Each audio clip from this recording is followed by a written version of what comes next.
to give you some indication, every one of those, that was the least amount on the inside. Yep. 6.1. They're all 6, 6.1, 6.6. Nearly all square. Well, that's a long way from the inside. So then so the face angle here, you can see is 6.1, but it's more to do with the path or the reason why you block it.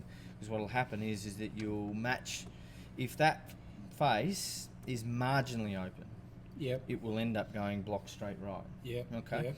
So it's the club face, yes, but it's also the path of the golf club, where how far it's coming from the inside. So when we go back and have a look at this, we've got two things happening. The position of the ball is a long way back in your stance. Yeah. So it will end up being a long way from the inside. So if you're going to do anything, it'll be too far from the inside, which means that you're going to be hitting down on it, leave the club face open, and you'll block it. So if I can put it slightly further forward, it'll square that club face up. Yeah. Yeah. And you'll may even hit a couple of hooks. Yeah. Okay. Yeah. But when we start looking at the path of the golf club itself, I mean, that's in a great position. The body shape here is outstanding. That's very good. And then when you start to see this, that's a little from the inside there at the moment. And we can see that from the numbers. So that line there should be pointing down your feet line. Okay. And realistically, if I move the ball position further forward, it'll change that considerably.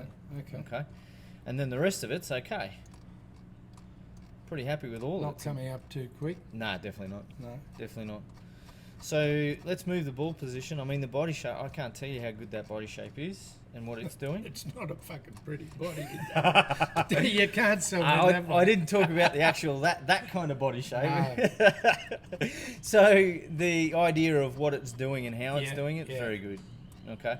You'll notice the club face is actually open there, but that's more because you've hit it off the toe. Okay. And it's kicked it. Well, yeah, then we have a thing called gear effect. So in other words, it hits there, it turns the toe open, but it actually still hooks. Yeah. Okay. Yeah. So when you're talking about a club face itself, if the sweet spot and anything around the sweet spot, so if you hit it out in the toe, it's going to move towards the sweet spot. So out in the toe will move right to left. On the heel, we'll move left to right.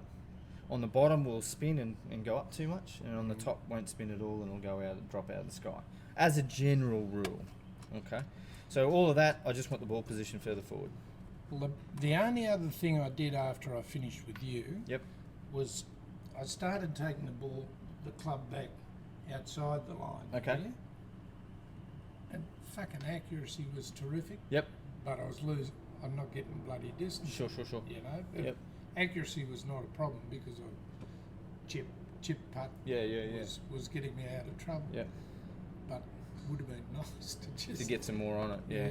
Okay, well, let's mess around with this for a bit, and then we can talk about the speed element. Yeah, as we go I'm along. very slow. Yep. I would imagine. Yeah, it'll tell us. I mean, 69 miles an hour with what's that, 7.9 or 7.9. Yeah, look, let's see if we can get a little bit more out of it, and we'll go from there. Yep.